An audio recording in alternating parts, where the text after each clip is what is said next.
স্বাগত। বিরতিহীন রাত ৯টায় বাংলাদেশের সঙ্গে আছে আমি জাহিদ হোসেন এবং আমি সুমনা সিমি। শুরুতেই জানাচ্ছি শিরোনামগুলো। পিকে হালদারের ৮০ বান্ধবীর প্রত্যেকেরই অ্যাকাউন্টে কোটি টাকা, ব্যাংক হিসাব খতিয়ে দেখছে দুদক।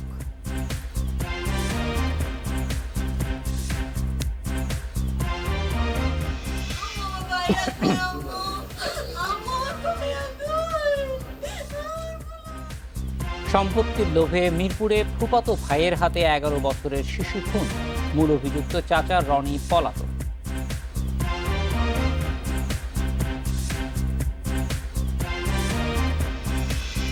মাঝারি শৈত্যপ্রবাহের প্রকোপ আরও দুদিন, মাসের শেষ সপ্তাহে আসছে আরেকটি, থাকবে ঘন কুয়াশাও।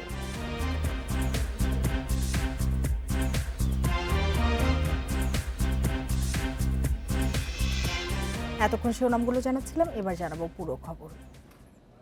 পিকে হালদারের ৭০ থেকে ৮০ জন বান্ধবীর ব্যাংক অ্যাকাউন্টে কোটি কোটি টাকা লেনদেনের তথ্য পেয়েছে দুদক।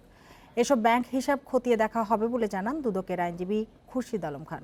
এ বিষয়ে ৩ জানুয়ারি হাইকোর্টকে অবহিত করবে দুদক। প্রশান্ত কুমার হালদারের বিরুদ্ধে ৩,৬০০ কোটি টাকা পাচারের অভিযোগ। International leasing and financial services limited, first finance, people's leasing ও রিলায়েন্স ফাইন্যান্সের টাকা আত্মসাৎ করে পাচার করেছেন তিনি। দুদক মামলা করলে দেশ থেকে পালিয়ে যান পিকে হালদার। এরই মধ্যে গ্রেপ্তার না করার শর্তে দেশে ফেরত এসে পাওনাদারদের টাকা ফেরত দিতে করা আবেদনও হাইকোর্ট নাকচ করে দেয়। তবে তাকে গ্রেপ্তারে দুদকের পদক্ষেপ কি, সে বিষয়ে শুনানি চলমান রয়েছে হাইকোর্টে। দুদকের আইনজীবী জানান, অবিবাহিত পিকে হালদারের ৭০ থেকে ৮০ জন বান্ধবীর ব্যাংক অ্যাকাউন্টের সন্ধান পাওয়া গেছে। এসব অ্যাকাউন্টে লেনদেনও হয়েছে। এটা এখনো ইনিশিয়াল ইনফরমেশন, বিষয়টি যাচাই বাছাই করা হচ্ছে। আমরা সূত্র পেয়েছি এবং উনি আনমেরিড, তার অসংখ্য গার্লফ্রেন্ড ছিল, তাদের নামে সে বেনামে অনেকগুলি সম্পত্তি করেছে। আমরা অনেকগুলি ডাটা পেয়েছি অলরেডি। তিনি জানান, আদালতের নির্দেশে এরই মধ্যে পিকে হালদারের গ্রেপ্তারি পরোয়ানা ইন্টারপোলে পাঠানো হয়েছে। মাননীয় মহানগর দায়রা জজ আদালত থেকে যে ওয়ারেন্ট অফ অ্যারেস্টে পেয়েছি সেটা আমরা অলরেডি ট্রান্সমিট করে দিয়েছি মিনিস্ট্রি অফ হোমকে, এবং আমার জানার মতে মিনিস্ট্রি অফ হোম অলরেডি ইন্টারপোলকে এটা পাঠিয়ে দিয়েছে। ৮ জানুয়ারি প্রায় ২৭৪ কোটি ৯১ লাখ টাকার সম্পত্তি অর্জনের অভিযোগে পিকে হালদারের বিরুদ্ধে মামলা করে দুদক। দুর্নীতি দমন কমিশন ও বাংলাদেশ ফিনান্সিয়াল ইন্টেলিজেন্স ইউনিট বিষয়টি খতিয়ে দেখছে। জান্নাতুল ফেরদাউস তানভি, ইন্ডিপেন্ডেন্ট নিউজ, ঢাকা। লক্ষ্মীপুর পৌরসভার মেয়র ও সাবেক জেলা আওয়ামী লীগের সাধারণ সম্পাদক এম.এ. তাহের সহ তার পরিবারের ৯ সদস্যের অবৈধ সম্পদের অভিযোগ অনুসন্ধান নেমেছে দুর্নীতি দমন কমিশন। বিকেলে দুদকের নোয়াখালী অঞ্চলের উপপরিচালক জাহাঙ্গীর আলম এ তথ্য নিশ্চিত করেন। অনুসন্ধানের তালিকায় তাহের ছাড়াও আছেন তার স্ত্রী নাজমা চৌধুরী, বড় ছেলে এ.এইচ.এম. আফতাবউদ্দিন, মেজ ছেলে সদর উপজেলা পরিষদ চেয়ারম্যান ও জেলা যুবলীগের সভাপতি এ.কে.এম. সালাউদ্দিন টিপু ও ছোট ছেলে আবু শাহাদাত শিবল। এছাড়াও আছেন মেয়ে নাজমুন নাহার রেহানা ও সাহেলা আক্তার পিঙ্কি এবং পুত্রবধূ সানজিদা খায়ের, জান্নাতুল নাইম ও নাজমুন নাহার। দুদকের নোয়াখালী অঞ্চলের উপপরিচালক জাহাঙ্গীর আলম জানিয়েছেন, তদন্তে অবৈধ সম্পদ অর্জন অভিযোগের সত্যতা পেলে তাদের বিরুদ্ধে আইনি ব্যবস্থা নেওয়া হবে।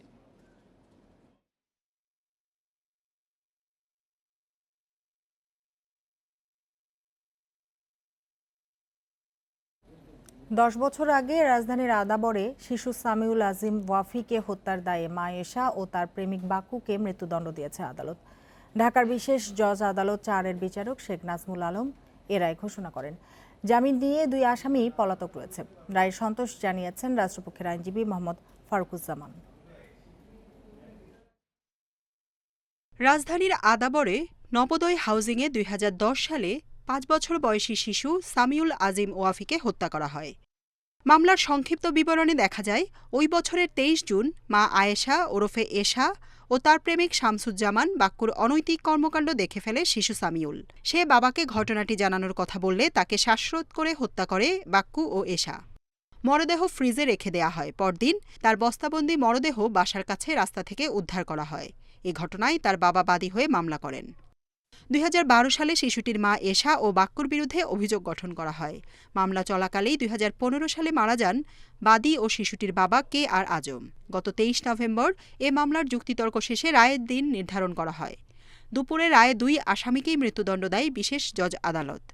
রায়ে আদালত বলেছেন যে অনৈতিক কাজ তারা করেছেন এর জন্য যাবজ্জীবন নয় মৃত্যুদণ্ডই তাদের প্রাপ্য। উভয় আসামিকেই মৃত্যুদণ্ডে দণ্ডিত করেছেন এবং এই রায়ে রাষ্ট্রপক্ষ সন্তুষ্ট এবং এই ধরনের ঘটনা যাতে পুনরাবৃত্তি না হয় সেই কারণে আমরা এই দৃষ্টান্তমূলক শাস্তিটা প্রয়োজন। মামলার 2 আসামি স্বীকারোক্তিমূলক জবানবন্দি দিয়েছিলেন। শুরু থেকে জামিনে ছিলেন শিশুটির মা এশা, আর আসামি বাক্কু হাইকোর্ট থেকে জামিন পান। অভিযোগ গঠনের পর থেকে তারা পলাতক। তাদের গ্রেপ্তারে আইনশৃঙ্খলা রক্ষাকারী বাহিনীকে নির্দেশ দেওয়া হয়েছে। তাদেরকে গ্রেপ্তারের জন্য বলেছে এবং সেটা সাজা পরোয়ানা জারি করা হয়েছে তার গ্রামের ঠিকানায়, বর্তমান ঠিকানায়। হয়তো আমরা আশা করব যে অচিরেই তাদেরকে গ্রেপ্তার করা সম্ভব হবে। এ মামলায় দণ্ডপ্রাপ্ত 2 আসামিকেই 5,000 টাকা করে জরিমানা করা হয়েছে। জান্নাতুল ফেরদাউস তানভি, ইন্ডিপেন্ডেন্ট নিউজ, ঢাকা। র্যাকেটের তার বাঁধানোর কথা বলে অপহরণ করে মামাতো ভাইকে হত্যা করেছে ফুফাতো ভাই নূর আলম প্রলয়। অপহরণের পর 5 লাখ টাকা চাঁদা দাবি করে সে। পুলিশ বলছে, প্রাথমিক জিজ্ঞাসাবাদে প্রলয় জানিয়েছে মুক্তিপণ চাওয়ার আগেই হত্যা করা হয় 11 বছরের সাইমুমকে। আটক 4 জনের সবাই হত্যার কথা স্বীকার করেছে।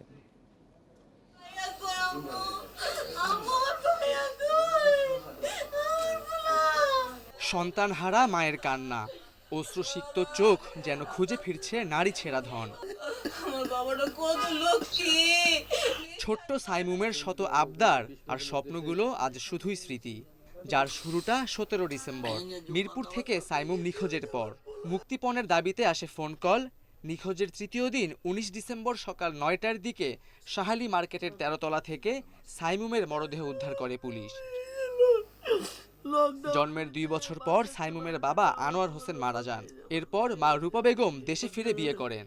সাইমুমের সৎ চাচা রনির সঙ্গে তার মায়ের বাড়ি ও সম্পত্তি নিয়ে বেশ কিছুদিন ধরে ঝামেলা চলছিল বলে জানায় পরিবারের সদস্যরা। তাদের অভিযোগ, মাঝে মধ্যে হুমকি দিতেন রনি। পরিবারের অভিযোগ, সম্পত্তির লোভেই সাইমুমকে হত্যা করা হয়েছে। ওর ফ্যামিলির সবাই যেন, চাচারা ফুপুরা সবাই জানে যে ওকে একটা অংশ দেওয়া হবে। ওকে কোনোদিন বঞ্চিত করার কোনো চিন্তাধারা আমাদের নাই। সম্পত্তির জন্য হইতে পারে, আবার অনেক সময় মনের ভিতরে খায়েশ থাকে না যে তোরে কিছু করব না, কিন্তু তোর বাচ্চাটারে করব। প্রলয়ের মুখের স্টেটমেন্ট, ইসুবের মুখের স্টেটমেন্ট যে আমাদেরকে রনি ভাই 3 মাস ধরে ইয়াবা খাওয়ায়, টাকা দেয়। টাকা দিয়া রনি ভাই বইলা দিছে সানমুন্ডে নিয়ে আসতে। পরে রনির 13 তলায় নিয়ে গেছে, উপরে নিয়ে আমার বাচ্চাটারে মাইরা ফেলাইছে। পুলিশ জানায়, মুক্তিপণ দাবির আগেই হত্যা করা হয় শিশু সাইমুমকে। মামলার 5 আসামির মধ্যে 4 জনকে গ্রেফতার করা হয়েছে। এর মধ্যে সাইমুমের ফুফাতো ভাই ও তার 3 বন্ধু রয়েছে। আর এই হত্যার মূল অভিযুক্ত সাইমুমের চাচা রনি এখনো পলাতক। একে একে আমরা 4 জন আসামিকে অ্যারেস্ট করার পরে তাদেরকে অনেক জিজ্ঞাসাবাদ করা হয়, কিন্তু তারা তখনও স্বীকার করে না যে বাচ্চাটাকে তারা মেরে ফেলছে। লাস্টলি কালকে সকালবেলা যখন তারা বলল যে হ্যাঁ, তারা ঘটনার দিন তারা আসলে বাচ্চাটাকে নিয়ে 6:30-এর মধ্যে হত্যা করছে। হত্যা করার পর তাদের মাথায় আসছে টাকা চাওয়ার বিষয়টা, তখন থেকে তারা টাকা চাচ্ছে। হত্যার পর কেন মুক্তিপণ চাওয়া হলো আর কি ছিল হত্যার মূল কারণ তা জানতে তদন্ত চলছে বলে জানিয়েছে পুলিশ। বিস্তারিত তদন্ত করলে আসলে এর মোটিভ কি ছিল, আরও কেউ জড়িত আছে কি না, সব কিছু পরবর্তী খোলাসা হবে। Khaled Raihan, Independent News, Dhaka. জয়পুরহাটে বাস ট্রেনের সংঘর্ষের ঘটনায় দায়িত্বে অবহেলার কারণে গেটম্যান নয়ন মিয়াকে বরখাস্ত করা হয়েছে, তবে তিনি এখনও পলাতক রয়েছেন। শনিবার সদর উপজেলার পুরানা পৈল রেলগেট এলাকায় ওই দুর্ঘটনায় প্রাণ হারায় 12 জন, গুরুতর আহত হন আরও 4 জন। জানা গেছে, রেলগেটে ব্যারিয়ার না দিয়ে ঘুমাচ্ছিলেন গেটম্যান নয়ন। ব্যারিয়ার না থাকায় রেলগেট পার হতে গিয়ে ভয়াবহ দুর্ঘটনায় পড়ে বাস। দিনাজপুরের পার্বতীপুর থেকে ছেড়ে আসা উত্তরা এক্সপ্রেস ট্রেন বাসটিকে টেনে নিয়ে যায় প্রায় 1 কিলোমিটার। এতে দুমড়ে মুচড়ে যায় বাসটি। এই দুর্ঘটনা খতিয়ে দেখতে জেলা প্রশাসন ও রেলওয়ের 2টি তদন্ত কমিটি কাজ করছে। 3 কার্যদিবসের মধ্যে তাদের প্রতিবেদন দেওয়ার কথা রয়েছে।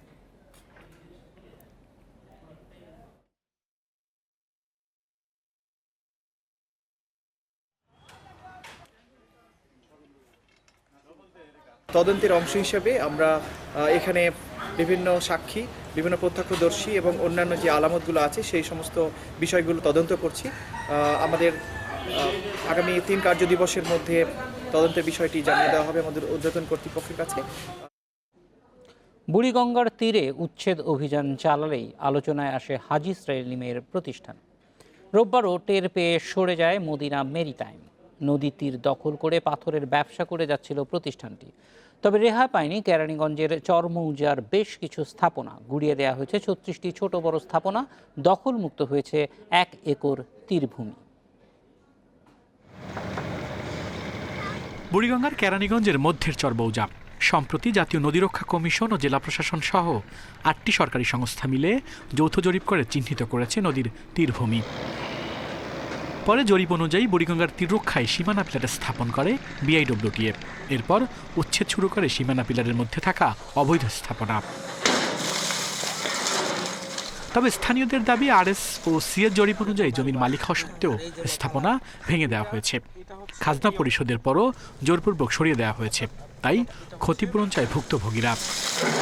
যেখানে সিএস মালিক ওইখানে সিএস আরএস এস এ মালিক, তো এই জায়গা মনে হয় 200 বছর ধরে এখানে, তো এই অবশ্যই মালিকানা। এত ভিতরে তো নদী না, আমরা সারা জীবন বড় নদী গোসল করছি ওইখানে, আর ওই যে ওই মাথা দিয়ে পিলার দিচ্ছে নদীর সাইডে, আমাদের এইখানে ভিতরে ঢুকাই দিচ্ছে। 3টা পর্চা আছে, এটা কাগজ দেখলেও দেখতে পারে। এদিকে বিআইডব্লিউটির যুগ্ম পরিচালক বলছেন, নদীর জায়গা দখলমুক্ত করতে এই অভিযান চালানো হয়েছে। কারো কাছে বৈধ কাগজপত্র থাকলে আদালতে যাওয়ার পরামর্শ দিয়েছেন তিনি। এই সীমানা পিলার বিআইডব্লিউটি এককভাবে নির্ধারণ করেনি, এটা জেলা প্রশাসনের নেতৃত্বে বিআইডব্লিউটি, গণপূর্ত অধিদপ্তর, পানি উন্নয়ন বোর্ড, ডিজিডিএলআর মিলে সম্মিলিত যৌথ সার্ভের ভিত্তিতে সিএস ম্যাপ অনুযায়ী যে ফোরশোর লাইন টানা হয়েছে সেই অনুযায়ী এই সীমানা পিলার বসেছে। সুতরাং এই সীমানা পিলার নিয়ে কোনো বিতর্কের সুযোগ নেই। এদিকে অভিযানের খবর পেয়ে নদীর জায়গা ছেড়ে দিয়েছে হাজি সেলিমের মালিকানাধীন মদিনা মেরিটাইম। একই মৌজায় নদীর তীরের অন্তত আধা কিলোমিটার জায়গা দখলে নিয়ে পাথরের ব্যবসা করত প্রতিষ্ঠানটি। আল আমিন হোসেন, ইন্ডিপেন্ডেন্ট নিউজ, ঢাকা। বিএনপির ভেতরে একটি মহল মুক্তিযুদ্ধের বিরোধিতাকারীদের এজেন্ডা বাস্তবায়নে সহযোগিতা করছে বলে মন্তব্য করেছেন আওয়ামী লীগের সাধারণ সম্পাদক ওবায়দুল কাদের। খেতাবপ্রাপ্ত মুক্তিযোদ্ধা বিএনপি নেতা হাফিজ উদ্দিনকে শোকজ করা মুক্তিযোদ্ধাদের প্রতি অবমাননাকর বলেও মনে করেন তিনি। এদিকে আওয়ামী লীগের বিষোদ্গার না করে বিএনপিকে নিজের ঘর সামলানোর পরামর্শ তথ্যমন্ত্রী ডক্টর হাসান মাহমুদের। রোববার রাজধানীতে আলাদা অনুষ্ঠানে এসব কথা বলেন তারা। তারেক রহমান সম্পর্কে অসহযোগমূলক বক্তব্য কখনোই রাখিনি। দলীয় শৃঙ্খলা ভঙ্গের অভিযোগে দলের কারণ দর্শানোর নোটিশের জবাব দিয়েছেন বিএনপির ভাইস চেয়ারম্যান হাফিজউদ্দিন আহমদ। শনিবার দেয়া জবাবে তিনি দাবি করেন, বিএনপির সিনিয়র যুগ্ম মহাসচিব রুহুল কবির রিজভী শিষ্টাচার বহির্ভূত কাজ করেছেন। আক্রমণাত্মক ভাষায় কৈফিয়ত তলবের সমালোচনাও করেন তিনি। এবং যে আক্রমণাত্মক ভাষা ব্যবহার করা হয়েছে তাতে আমি অত্যন্ত অপমানিত বোধ করছি। এ প্রসঙ্গে রোববার সচিবালয়ে কথা বলেন আওয়ামী লীগের সাধারণ সম্পাদক ওবায়দুল কাদের। তার দাবি, বিএনপি মুখে গণতন্ত্রের কথা বললেও আপাদমস্তক অগণতান্ত্রিক এবং এ দলে মুক্তিযোদ্ধাদের কোনো সম্মান নেই। দলে একজন খেতাবদারী মুক্তিযোদ্ধা এবং ভাইস চেয়ারম্যানকে সত্য বলার অপরাধে সম্প্রতি অপমানকর শোকজ করা হয়েছে বলে গণমাধ্যমে খবর দেখেছি। এর মাধ্যমে দেশের মুক্তিযুদ্ধ এবং মুক্তিযোদ্ধাদের প্রতি অবমাননাকর আচরণই ফুটে ওঠে। এদিকে জাতীয় প্রেস ক্লাবে মাওলানা আব্দুল হামিদ খান ভাসানীর ১৪০তম জন্মবার্ষিকী উপলক্ষে আলোচনা সভায় তথ্যমন্ত্রী বলেন, বিএনপি এখন মুক্তিযুদ্ধ ও মুক্তিযোদ্ধাদের বিরুদ্ধে অবস্থান নিয়েছে। মির্জা ফখরুল আলমগীর সাহেব সহ বিএনপিকে অনুরোধ জানাবো যে আওয়ামী লীগের বিরুদ্ধে বিষোদ্গার না করে নিজের ঘরটা একটু সামলান। যারা নিজের নেতাদের সম্মান করতে পারে না, নিজের ঘরটাই সামলাতে পারে না, তারা দেশটা সামলাবে কিভাবে? বিএনপি মুক্তিযুদ্ধের বিরোধী শক্তির মুখপাত্রে পরিণত হয়েছে বলেও দাবি করেন আওয়ামী লীগ নেতারা। বাংলাদেশের প্রতিটি মাহমুদ শরীফ, ইন্ডিপেন্ডেন্ট নিউজ, ঢাকা। বিমান বাহিনী সহ সব বাহিনীকে প্রযুক্তি নির্ভর ও আধুনিক সমরাস্ত্রে গড়ে তোলা হচ্ছে বলে জানিয়েছেন প্রধানমন্ত্রী শেখ হাসিনা। তিনি বলেন, করোনার কারণে আপাতত অর্থ খরচ করা না গেলেও ভবিষ্যতে আধুনিকায়নের আরও পরিকল্পনা রয়েছে সরকারের। সকালে গণভবন থেকে যশোরে রাষ্ট্রপতি কুচকাওয়াজে যুক্ত হয়ে এসব কথা বলেন তিনি। তিনি বলেন, একদিন উড়োজাহাজও বানাবে বাংলাদেশ। যশোরে বিমান বাহিনী একাডেমিতে অনুষ্ঠিত হয় রাষ্ট্রপতি কুচকাওয়াজ 2020। এতে গণভবন থেকে ভার্চুয়ালি যুক্ত হন প্রধানমন্ত্রী শেখ হাসিনা। প্রধান অতিথির বক্তব্যের আগে তার পক্ষে কুচকাওয়াজের শ্রেষ্ঠ ক্যাডেট অফিসারদের ব্যাচ পরিয়ে এবং ট্রফি তুলে দেন বিমান বাহিনী প্রধান।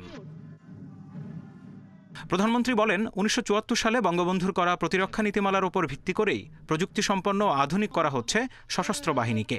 লালমনিরহাটে গড়ে তোলা Bangabandhu Sheikh Mujibur Rahman aviation and aerospace ইউনিভার্সিটির মাধ্যমে উড়োজাহাজ তৈরি ও মহাকাশ গবেষণার স্বপ্নের কথাও জানান সরকার প্রধান।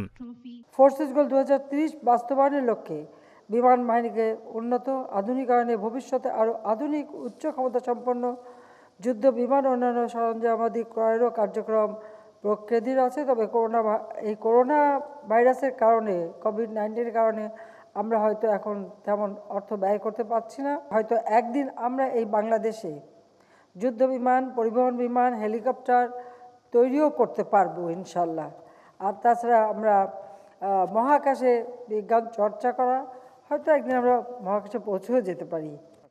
২০২১ সালে স্বাধীনতার সুবর্ণ জয়ন্তী উদযাপনের কথা জানিয়ে তার সরকারের নানা অর্জন ও উদ্যোগ তুলে ধরেন প্রধানমন্ত্রী। বলেন ২০৪১ সালের মধ্যে বাংলাদেশ হবে উন্নত দেশ। এজন্য বিমান বাহিনীর নবীন কর্মকর্তাদের ২০৪১ সালের সৈনিক বলে অভিহিত করেন তিনি। আমাদেরকে সেভাবেই প্রস্তুতি নিতে হবে যে আমাদের স্বাধীনতার সুবর্ণ জয়ন্তী বাংলাদেশকে সুবর্ণ যুগে নিয়ে যাবে। বাংলাদেশ হবে উন্নত সমৃদ্ধ বাংলাদেশ। ইতিমধ্যে আমরা স্বল্পোন্নত দেশ থেকে উন্নয়নশীল দেশের আমরা উত্তরণ ঘটেছে আমরা পেয়েছি। সেটাকে আমাদের ধরে রেখে সামনের দিকে এগিয়ে নিয়ে যেতে হবে। 2100 সাল পর্যন্ত আমরা পরিকল্পনা দিয়ে যাচ্ছি, ডেল্টা প্ল্যান। কাজে 41-এর যারা উচ্চ পর্যায়ের কর্ণধার, আজকের নবীন কর্মকর্তারা তোমরাই হবে সেই কর্ণধার। রাষ্ট্রপতির এই কুচকাওয়াজে অংশ নেওয়া সামরিক কর্মকর্তা সহ সকলকে করোনা সংক্রমণ থেকে বাঁচতে স্বাস্থ্যবিধি মেনে চলার কথা আবারও মনে করিয়ে দেন প্রধানমন্ত্রী। Zahidul Bashar, Independent News, Dhaka. দেশে নতুন কোভিড রোগী শনাক্ত হয়েছে ১,১৫৩ জন। মোট আক্রান্তের সংখ্যা ছাড়িয়ে গেল ৫ লাখ। আর গত একদিনে প্রাণ গেছে ৩৮ জনের। চিকিৎসকদের পর্যবেক্ষণ, টিকার উপর ভরসা করে অনেকেই চিকিৎসা ও স্বাস্থ্যবিধি নিয়ে গড়িমসি করছেন। তাদের সতর্ক করলেন টিকা নিলেও ব্যবহার করতে হবে মাস্ক। দেশে প্রথম করোনা রোগী শনাক্ত হয় ৮ মার্চ। ২৮৭তম দিনে রোববার মোট আক্রান্তের সংখ্যা দাঁড়িয়েছে ৫,৭১৩ জনে। শেষ ১ লাখ শনাক্ত হয় ৫৫ দিনে। রোববার দুপুর পর্যন্ত ২৪ ঘন্টায় ১৬০টি ল্যাবে নমুনা পরীক্ষা হয়েছে ১৩,৩১৬ জনের। পরীক্ষা বিবেচনায় শনাক্তের হার ৮.৬৬।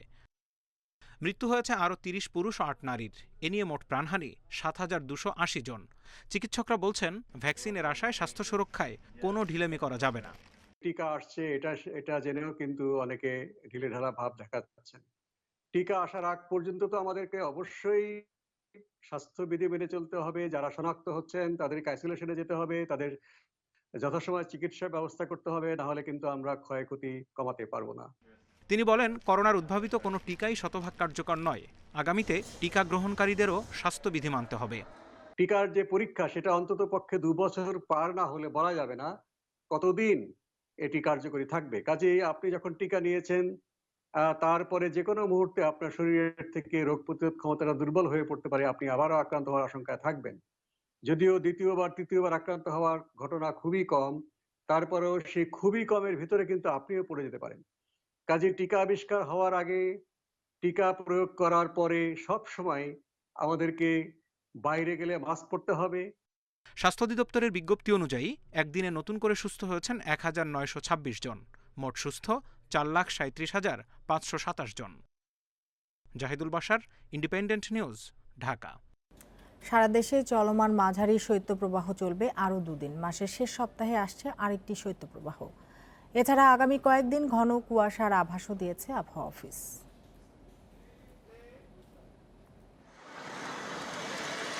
উত্তরাঞ্চলে বইছে মাঝারি ধরনের শৈত্যপ্রবাহ। কনকনে ঠান্ডা বাতাসে বিপর্যস্ত জনজীবন। কর্মহীন অলস সময় পার করছেন শ্রমিকরা। কুড়িগ্রামে রবিবার সকালে সর্বনিম্ন তাপমাত্রা রেকর্ড করা হয়েছে 7 ডিগ্রি সেলসিয়াস।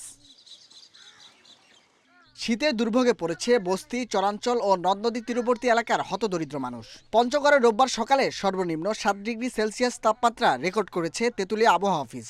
সূর্যের দেখা মিললেও ঠান্ডা বাতাসের কারণে স্থবির জনজীবন। চুয়াডাঙ্গায় সকালের দিকে কনকনে শীত থাকায় ঘর থেকে তেমন একটা বের হচ্ছেন না কেউ। একই অবস্থা মেহেরপুরেও। এদিকে শীত বাড়তে থাকায় বেনাপোল স্থলবন্দরে আমদানি রপ্তানি স্থবির হয়ে পড়েছে। দূরপাল্লার পরিবহন আসছে দেরিতে। বাস কাউন্টার থাকছে ফাঁকা। শ্রমিকেরা শুয়ে বসে কাটাচ্ছেন সময়। শীত হোক আর ঠান্ডা হোক আমরা খাদতে পারি তুই, আর শীতের খাবার দিব নাই, আমরা ইলান শীতের খাবার এটা তো দেওয়ার দরকার। চলি কষ্ট মষ্ট করে কামের রুজি নাই, রিস্কের ভিতরে কম্বল সম্বল ঘরের ভিতরে নাই, বললির উপরে আসলাম 6 মাস। আবহাওয়া অধিদপ্তর বলছে মাসের শেষ নাগাদ আসতে পারে আরও একটি মাঝারি শৈত্যপ্রবাহ। তবে চলমান শীতের প্রকোপ থাকবে অন্তত আরও 2 দিন। মৃদু বাতাস বইছে, এই জন্য শীতের প্রকোপটা একটু চলছে, যেটা আরও 2 দিন অব্যাহত থাকার সম্ভাবনা রয়েছে। যাতে উত্তর অঞ্চলে রংপুর, রাজশাহী এবং ময়মনসিংহ এবং ঢাকা বিভাগেও এই শীতের তীব্রতা অত্যাধিক, এটা আর আস্তে আস্তে একটু কমে যাচ্ছে। পুরোপুরি শীত চলে যাবে না, শীতের প্রকোপটা থাকবে, কিন্তু এখন যে পরিস্থিতি তার চেয়ে একটু ক্রমশ উন্নতি হবে। আগামী মাসে সারা দেশে বইতে পারে আরও 2টি শৈত্যপ্রবাহ। তাপমাত্রা নেমে আসতে পারে 8 থেকে 6 ডিগ্রি সেলসিয়াস, জানিয়েছে আবহাওয়া office. Nahid Kamal, independent News, Dhaka. আন্তর্জাতিক ক্রিকেটে টাইগারদের ব্যস্ততা অনেক। টানা 2 বিশ্বকাপের জন্য প্রস্তুতিও নিতে হবে। পুলে ক্রিকেটার সংখ্যা বাড়ানো জরুরি। সেজন্যই সাদা ও লাল বলের চুক্তিতে বাড়তে পারে ক্রিকেটার সংখ্যা, জানিয়েছে বিসিবি পরিচালক জালাল ইউনুস। এদিকে ইংল্যান্ডের পল নিক্সন ও জন লুইসের মধ্যে একজনকে ব্যাটিং পরামর্শক হিসেবে নিয়োগ দিতে যাচ্ছে বিসিবি। লাল ও সাদা বলের জন্য আলাদা চুক্তির ব্যবস্থা করা হয়েছে গেল বছর। সেখানে মোট 17 ক্রিকেটারকে রেখেছে বিসিবি। নতুন বছরে নতুন চুক্তির জন্য হিসাব নিকাশ শুরু হয়ে গেছে। করোনাতে খুব একটা খেলা হয়নি। নতুন অথবা বাদ পড়াদের ফর্মে ফেরার সুযোগও আসেনি। বছর শেষে বিসিবি প্রেসিডেন্টস কাপ আর বঙ্গবন্ধু টি-20তে নতুনদের আবাহন মিলেছে। সামনের 2 বছর বিশ্রামের সুযোগ নেই। সে কারণেই পুলের ক্রিকেটার বাড়ানোর বিষয়টি গুরুত্ব পাচ্ছে। 25 থেকে 30 জনের মতো থাকতেও পারে, 30 জন হতে পারে। কারণ এখানে যদি আপনার হাতে যদি বেশি প্লেয়ার থাকে যাদের সিলেকশনের জন্য তারা দে আর ক্যাপেবল এবং তাদের সিলেকশনের মধ্যে আসার যোগ্যতাটা রাখে, তখন তো আপনাকে 30 জনও আপনাকে দেখতে হতে পারে। গেল কয়েকদিন টাইগার ক্রিকেট সরগরম ব্যাটিং কোচ নিয়ে। কে হচ্ছেন? সৌম্য লিটনদের গুরু। তালিকা ছোট হয়ে 2 জনে এসেছে। ইংলিশম্যান পল নিক্সন ও জন লুইসের মধ্যে একজন দায়িত্ব নেবেন। আমরা দেখছি আমাদের শর্ট লিস্টে আছে আমাদের 2-1 জন। এটা আমাদের কয়েকদিন আগে আমাদের মাননীয় সভাপতি উনিও বলেছেন আপনাদের যে আমাদের শর্ট লিস্টে আছে। তো দেখা যাক, দুজনের মতো শর্ট লিস্টে আছে, তাদের মধ্যে হয়তো একজনকে বেছে নেওয়া যেতে পারে। টি-20 কাপে কর্তাদের স্বস্তি দিয়েছে পেসারদের জ্বলে ওঠা। লিস্টের প্রথম 5 জনই পেসার। শুধু একটা আসরে পারফর্ম করলেই হবে না, ইনজুরি মুক্ত থেকে খেলায় ফোকাস রাখতে বলছেন এই বোর্ড কর্তা। Mazharul Islam, independent news. আগের ফুটবল একাডেমি পুরোপুরি আলোর মুখ দেখার আগেই নতুন পরিকল্পনা বাফুফের সভাপতি। বাফুফে ভবনের আশেপাশে 3টি ফুটবল মাঠ আর প্রস্তাবিত জিমের উপর ভিত্তি করে আরেকটি ফুটবল একাডেমির ভাবনা কাজী সালাউদ্দিনের। খেলোয়াড়দের থাকার জন্য আরামবাগে 2টি ভবনও পরিদর্শন করেছেন তিনি। ফুটবল ডেভেলপমেন্ট নিয়ে হঠাৎ করেই বাফুফে একটু বেশি সিরিয়াস। গত কয়েকদিনের ব্যস্ততা ছিল জিম তৈরির কাজ শুরু নিয়ে। এবার কাজী সালাউদ্দিন বেরিয়েছেন ফুটবলারদের জন্য আবাসন স্থান খুঁজতে। বাফুফে ভবনের পাশে ফুটবল একাডেমি তৈরি, সভাপতির নতুন ভাবনা। বঙ্গবন্ধু স্টেডিয়াম, বাফুফে টার্ফ আর কমলাপুর মাঠকে আরও কার্যকরভাবে ব্যবহারের পরিকল্পনা। সঙ্গে জিম তৈরি আর আবাসন নিশ্চিত করা গেলেই 14 থেকে 18 বছরের 40 জনকে নিয়ে শুরু হবে বাফুফে ফুটবল একাডেমি। ডেভেলপমেন্ট কমিটির চেয়ারম্যান আমাকে বলেছে যে 40 জায়গায় থাকবে। তখন মানিক আমাকে বলে যে আমি যখন এই পারপাস নিয়ে জয়েন করেছি, আমার কাজটা কি, একটা একাডেমি স্টার্ট করা, জিমটা করে দেওয়া। সো সে পার্সোনালি ইন্টারেস্ট করছে, তো আমি ওকে অ্যাকচুয়ালি ওর বেবি, আমি মানিককে সাপোর্ট দিচ্ছি। এখন প্রশ্ন, তাহলে কি বন্ধ হয়ে যাচ্ছে বাফুফে একাডেমি নামে পরিচিত বেড়াইদেতে অবস্থিত একাডেমি? ডেভেলপমেন্ট কমিটির চেয়ারম্যান জানান, আগেরটা চলছে ফর্টিস গ্রুপের সঙ্গে যৌথ উদ্যোগে। দেশের ফুটবলের মান উন্নয়নে একাডেমি সংস্কৃতি গড়ার জন্য একাধিক একাডেমির ভাবনা। এই একাডেমিটাই হবে আসলে বাফুফের একাডেমি। আর এখানে আমরা যেটা বাছাই করে নেব, এখন প্রেসিডেন্ট সাহেব যেটা বললেন, আমরা 40 জনকে এখানে রাখবো, যাদেরকে আমরা ফুল টাইম ট্রেনিং, তারপরে তাদের ফিটনেস, তাদের কোচিং সব কিছু আমরা দেখব। কমলাপুর টার্ফে হয়েছে অনূর্ধ্ব 14 ট্যালেন্ট হান্ট কার্যক্রম, যা পরিচালনা করছে বাফুফে টেকনিক্যাল ডিরেক্টর পল স্মলি। এখান থেকে বাছাইকৃতরা সুযোগ পাবে বাফুফে একাডেমিতে। করোনার মধ্যেও 40 থেকে 45 জন এখানে এসেছে, এজন্য সবাইকে ধন্যবাদ। সবাই বেশ প্রতিভাবান, প্রশিক্ষণ পেলে ভালো করবে। বাফুফের এমন নড়েচড়ে বসাতে যদি দেশের ফুটবলের ভাগ্য বদলায়, সেটাই হবে সবচেয়ে বড় পাওয়া। Shamim Ahmed, Independent News, Dhaka. Corona মুক্ত জামাল ভুঁইয়া শিগগিরই দেশে ফিরবেন। আই লিগে খেলতে উদগ্রীব হয়ে আছেন বাংলাদেশ অধিনায়ক। আর জামালকে পেতে অপেক্ষায় কলকাতা মোহামেডান। এ মাসের শেষ দিকে ভারতীয় ক্লাবটির ক্যাম্পে যোগ দেবেন তিনি, জানিয়েছেন কলকাতা মোহামেডানের সচিব। বাংলাদেশ ফুটবলের সবচেয়ে বড় তারকা জামাল ভুঁইয়া এশিয়ান সার্কিটেও দারুণ জনপ্রিয়। ওপার বাংলাতেও এখন জামালের কদর বেড়েছে, ডাক পড়েছে আই লিগে। তাকে ভিড়িয়ে রীতিমতো রোমাঞ্চিত ছিল কলকাতা মোহামেডান। বিপত্তি বাধে বাংলাদেশের কাতার সফরে। বিশ্বকাপ বাছাইয়ের ম্যাচ খেলে সবাই ফিরলেও করোনা পজিটিভ জামালকে থেকে যেতে হয় সেখানেই। তাতে আই লিগে খেলা নিয়ে তৈরি হয় শঙ্কা। কর্তারা বিকল্প ভাবছেন, সেই খবরও জানিয়ে দেয় স্থানীয় গণমাধ্যম। তবে সপ্তাহ ঘুরতেই ভালো খবর, জামাল এখন সুস্থ, দ্রুতই দেশে ফিরবেন। এরপর যাবেন কলকাতায়। জামাল ভালো আছে, সে এখন পর্যন্ত আইসোলেশনে আছে। সে তার থাকা খাওয়া বা বোর্ডিং লজিং সকল কিছু টেক কেয়ার করা হচ্ছে ঠিকভাবে। সো খুব শীঘ্রই সে বাংলাদেশে আসবে, হয়তো আগামী 3-4 দিনের মধ্যেই সে বাংলাদেশে চলে আসবে এবং আসার পরে তার যে ক্লাবের সাথে সে যে সেটা দেশীয় ক্লাব হোক অথবা দেশের বাইরের ক্লাব হোক, সে তার ক্লাবের সাথে তার যে বিভিন্ন অ্যাক্টিভিটিস রয়েছে সেগুলোতে সে অংশগ্রহণ করবে। 26 ডিসেম্বর থেকে ক্যাম্প শুরু করবে কলকাতা মোহামেডান। সে অনুযায়ী জৈব সুরক্ষা বলয়ে ঢুকে যাবেন ফুটবলাররা। এশিয়ান কোটায় জামালের সার্ভিস পেতে মুখিয়ে সাদা কালো শিবির। আই লিগ শুরু 9 জানুয়ারি থেকে। প্রথম দিনে কলকাতা মোহামেডানের ম্যাচ সুদেভা ফুটবল ক্লাবের বিপক্ষে। সব ঠিক থাকলে ওই দিনই অভিষেক হয়ে যেতে পারে জামালের। সাইদ সাদি, ইন্ডিপেন্ডেন্ট নিউজ। 3 বছর পর মোটা চাল আমদানি করল সরকার। খাদ্য সচিব জানালেন, ভারত থেকে আমদানির প্রথম চালানে চাল এসেছে 5,185 টন। এ মাসেই বাজারে ছাড়া হবে 50,000 টন। এতে চালের দাম কমবে বলে আশা করা হচ্ছে। তবে ভোক্তাদের আশঙ্কা, বাজার তদারকি করা না হলে দাম নিয়ন্ত্রণে আসবে না। করোনা মহামারীর মধ্যেও এ অর্থবছরে দেশে চাল উৎপাদন হবে 3,60,00,000 টনের বেশি। বরাবর এ সময়টাতে চালের দাম থাকে নিম্নমুখী, কিন্তু এবার ব্যতিক্রম। গত এক সপ্তাহে চালের দাম কেজিতে বেড়েছে 3 থেকে 4 টাকা পর্যন্ত। খুচরা বাজারে মিনিকেট চাল বিক্রি হচ্ছে 60 টাকা কেজি দরে।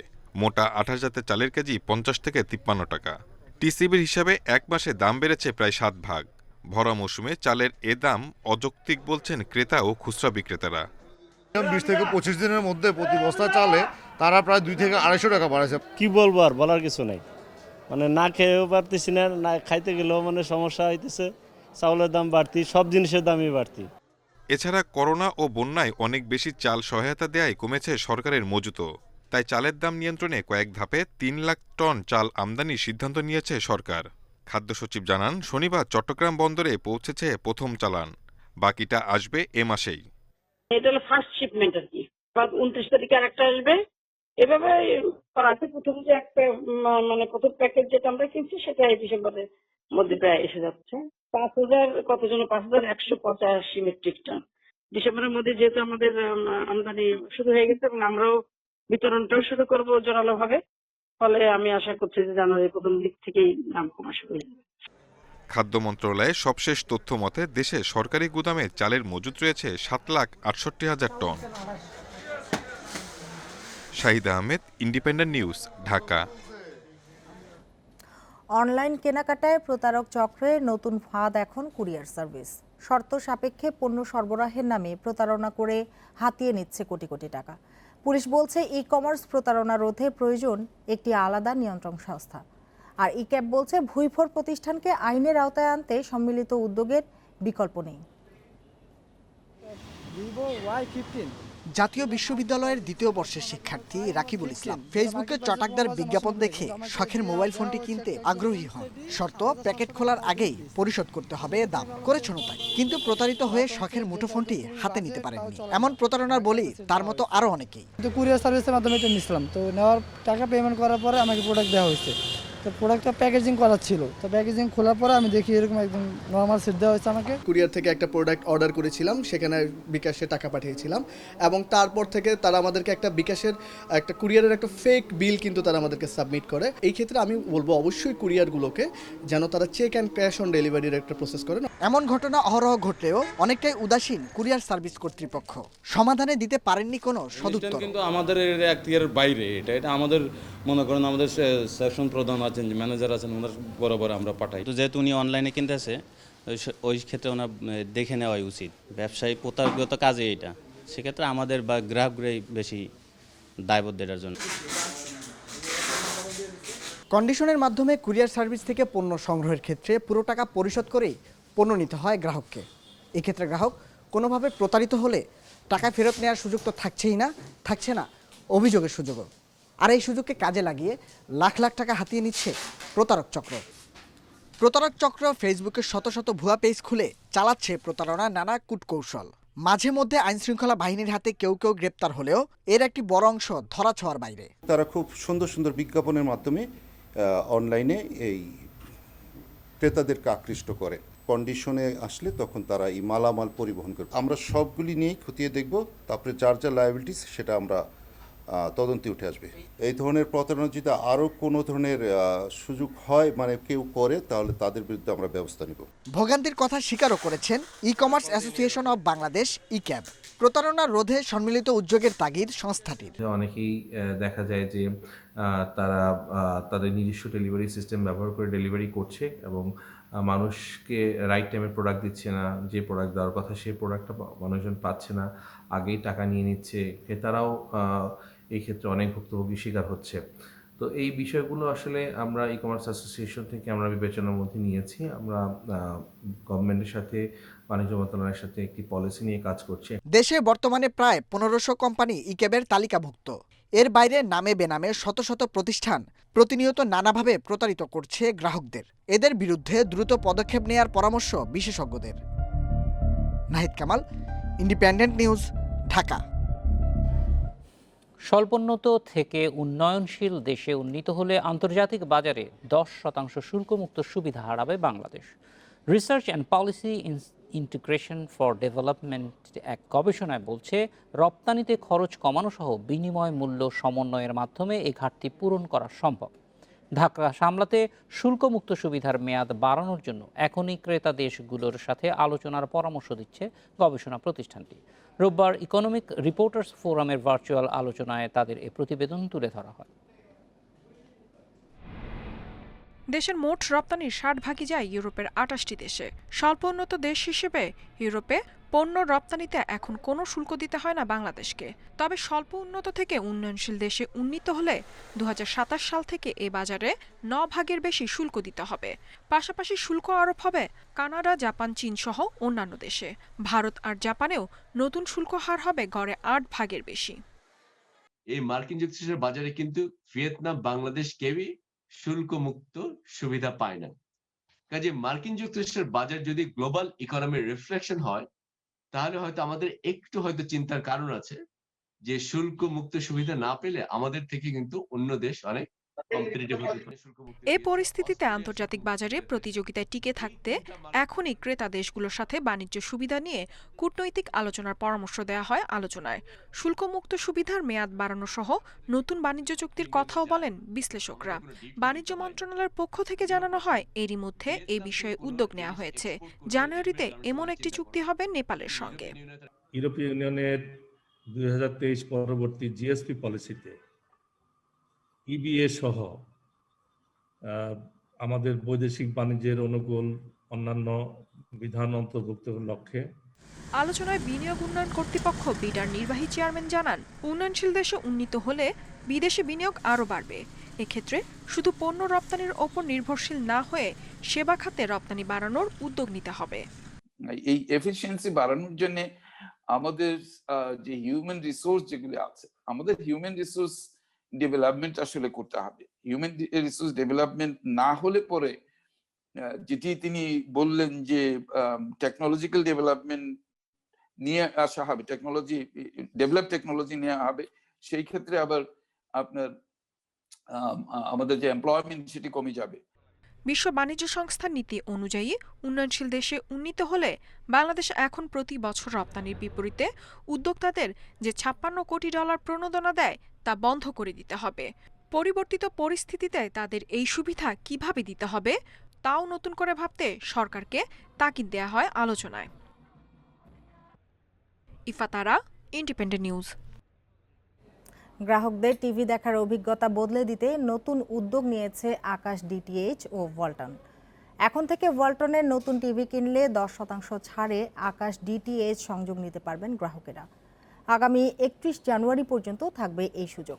রোববার দুপুরে অনলাইনে এই ক্যাম্পেইন উদ্বোধন করেন বেক্সিমকো কমিউনিকেশনসের chairman Shayan F Rahman. Satellite থেকে সরাসরি ঘরে উন্নত প্রযুক্তির সংযোগের মাধ্যমে গ্রাহকদের ঝকঝকে টেলিভিশন দেখার সুযোগ করে দিতে গত বছরের মে মাসে আকাশ ডিটিএইচের পথ চলা। এরই মধ্যেই গ্রাহকের আস্থা অর্জন করে সারা দেশে ছড়িয়ে পড়েছে আকাশ ডিটিএইচ। সংযোগ ও সাবস্ক্রিপশন ফি কমানোর পাশাপাশি মূল্য ছাড় ও অংশীদারিত্বের মাধ্যমে আকাশ এখন আরও বেশি সহজলভ্য। এরই ধারাবাহিকতায় গ্রাহকদের সুবিধা দিতে ওয়ালটনের সাথে নতুন ক্যাম্পেইন শুরু করেছে আকাশ ডিটিএইচ। ওয়ালটনের নতুন টেলিভিশন কিনে আকাশ সংযোগ নিলে 10% ছাড় পাবেন গ্রাহকরা। অনলাইনে ক্যাম্পেইনের উদ্বোধনী অনুষ্ঠানে বেক্সিমকো কমিউনিকেশনসের চেয়ারম্যান শায়ান এফ রহমান বলেন, গ্রাহকদের কম দামে ভালো সেবা দিতে নতুন নতুন উদ্যোগ নেওয়া হচ্ছে। এই পার্টনারশিপটা খালি আমাদের দুইজন কোম্পানি অথবা বাংলাদেশের ইকোনমি না, কিন্তু আমি বিশ্বাস করি যে এরকম পার্টনারশিপস এরকম প্যাকেজেস যদি আমাদের মতো দুই কোম্পানি ইন্ট্রোডিউস করতে পারে বাংলাদেশে, তাহলে এই প্যাকেজেস গুলি সবচেয়ে অ্যাডভান্টেজিয়াস পজিশন কিন্তু হবে আজকে আমাদের বাংলাদেশে 16 কোটি নাগরিক, আমাদের যারা কনজিউমার্স, এটা আমাদের দায়িত্ব। Initiate this kind of partnerships. Akash DTH সবসময় এই ধরনের অংশীদারিত্বে বিশ্বাস করে। আমি আশা করি এই উদ্যোগ আকাশ ও ওয়ালটনের একসাথে নতুন নতুন কাজের সুযোগ তৈরি করবে। গ্রাহকদের সুবিধা দিতে আরও নতুন নতুন উদ্যোগ নেওয়ার প্রতিশ্রুতি দেন ওয়ালটনের ব্যবস্থাপনা পরিচালকও। ওয়ালটনের মতো জায়ান্ট ইলেকট্রনিক্স ম্যানুফ্যাকচারিং কোম্পানি, বেক্সিমকোর মতো বাংলাদেশের রিনাউন্ড একটি কোম্পানি, একটি ব্র্যান্ড এই প্রজেক্টে একসাথে কাজ করছে। এটা নিঃসন্দেহে দেশের খুব ভালো এবং একটি গৌরবময় ঘটনার শুরু হতে যাচ্ছে। আমি এটা আরো এই প্রজেক্ট দিয়ে জাস্ট শুরু করার কথাই বলছি। আমি চাই বেসিক্যালি ওয়ালটনের পক্ষ থেকে যে সামনে আরো হয়তো আমরা ভালো কিছু করতে পারবো। এককালীন ৩,৯৯৯ টাকায় আকাশ বেসিক ও ৪,৪৯৯ টাকায় রেগুলার সংযোগে প্রতি মাসে ৩৯৯ টাকার প্যাকেজে ১২০টির বেশি এবং ২৪৯ টাকার প্যাকেজে ৭০টির বেশি চ্যানেল দেখতে পাচ্ছেন গ্রাহকরা। দেশের ৬৪ জেলায় ৮,০০০-এর বেশি অনুমোদিত বিক্রয় কেন্দ্রে আকাশ সংযোগ পাওয়া যাচ্ছে। Sajjad Hossain, independent News, Dhaka. কুমিল্লার বুড়িচংয়ের দক্ষিণ গ্রামে জন্মানো আলোচিত হলুদাভ পদ্মটির নাম দেয়া হয়েছে গোমতী। একে হলুদ পদ্মের স্বতন্ত্র এক প্রকরণ বলছেন গবেষকরা। গোমতী নদীর প্লাবনভূমিতে জন্মায় বলেই ফুলটির এই নাম। প্ল্যান্ট টেক্সটন সাময়িকীতে প্রকাশিত গবেষণা প্রতিবেদনে এর বৈজ্ঞানিক নাম দেয়া হয়েছে গোমতী বাংলাদেশ। সাদাও নয়, গোলাপিও নয়, দেখতে প্রায় হলুদ। বুড়িচংয়ের দক্ষিণ গ্রামে বিশাল জলাশয়ে শোভা পাচ্ছে এই হলুদাভ পদ্ম। গত বছরের সেপ্টেম্বরে সন্ধান মেলে বিরল প্রজাতির এই ফুলের। প্রাথমিক পর্যবেক্ষণে আমেরিকান ও এশীয় পদ্মের সঙ্গে এর অমিল থাকায় গবেষকদের নজরে আসে ফুলটি। এরপর এর আদ্যপান্ত নিয়ে শুরু হয় গবেষণা। পরীক্ষায় দেখা যায় কুমিল্লার হলুদাভ পদ্মটি পুরোপুরি ভিন্ন জাতের। অবশেষে ডিসেম্বরের প্ল্যান্ট ট্যাক্সনে প্রকাশিত হলো এই ফুল নিয়ে গবেষণা প্রতিবেদন। তাতে এর নতুন নামকরণ গোমতী।